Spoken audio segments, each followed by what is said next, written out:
అందరి నమస్కారం. ఈరోజు భువనగిరి పార్లమెంటరీ నియోజకవర్గ అభ్యర్థిగా సిపిఎం పార్టీ కేంద్ర కమిటీ అలాగే రాష్ట్ర కమిటీ అభ్యర్థిగా ప్రకటించడం జరిగింది. ముందుగా కేంద్ర రాష్ట్ర కమిటీలకు నేను ధన్యవాదాలు తెలియజేస్తా ఉన్నాను. భువనగిరి పార్లమెంటు చాలా హిస్టారికల్ పార్లమెంట్. అది ఆ ప్రాంతంలో ఉన్నటువంటి 7 నియోజకవర్గాలు కూడా సాయుధ రైతాంగ పోరాటం జరిగినటువంటి కీలకమైనటువంటి ప్రాంతాలు. అనేక రైతాంగ ఉద్యమాలు జరిగినాయి, కూలి ఉద్యమాలు జరిగినాయి, భూమి ఉద్యమాలు జరిగినాయి. ఆ ప్రాంతంలో అసూలు బాసినటువంటి అమరవీరులు ఎందరో మంది ఉన్నారు. ఏ గ్రామంకి వెళ్ళినా కమ్యూనిస్ట్ పార్టీ యొక్క చరిత్ర, త్యాగాలు, కష్టము, పోరాటాలు ఇవన్నీ తెలిసినటువంటి ప్రాంతం భువనగిరి నియోజకవర్గ ప్రాంతం. అలాగే కమ్యూనిస్టుల యొక్క పోరాటాలతో అనేక ఫలితాలు అనుభవించినటువంటి ప్రజలు కూడా ఆ ప్రాంతంలో ఉన్నారు.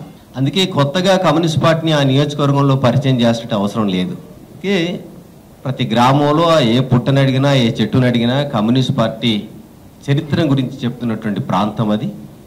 అందుకే పార్టీ ఈ నిర్ణయాన్ని తీసుకుని చెప్పి భావిస్తున్నాను. అలాగే ఈ ప్రాంతంలో అనేకమైనటువంటి సమస్యలు ఉన్నాయి, ప్రజా సమస్యలు, అనేక మౌలిక సమస్యలు ఇప్పటికీ పెండింగ్లో ఉన్నాయి.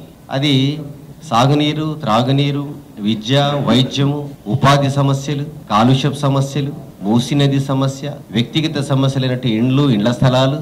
ఈ రకంగా చూస్తే అనేక సమస్యలతో ప్రజలు ఇబ్బంది పడుతున్నటువంటి పరిస్థితి ఉన్నది. దశాబ్దాలు మారినా, పాలకులు మారినా సమస్యలు మాత్రం ఇప్పటికీ అదే పద్ధతిలో తిష్టవేస్తున్నాయి.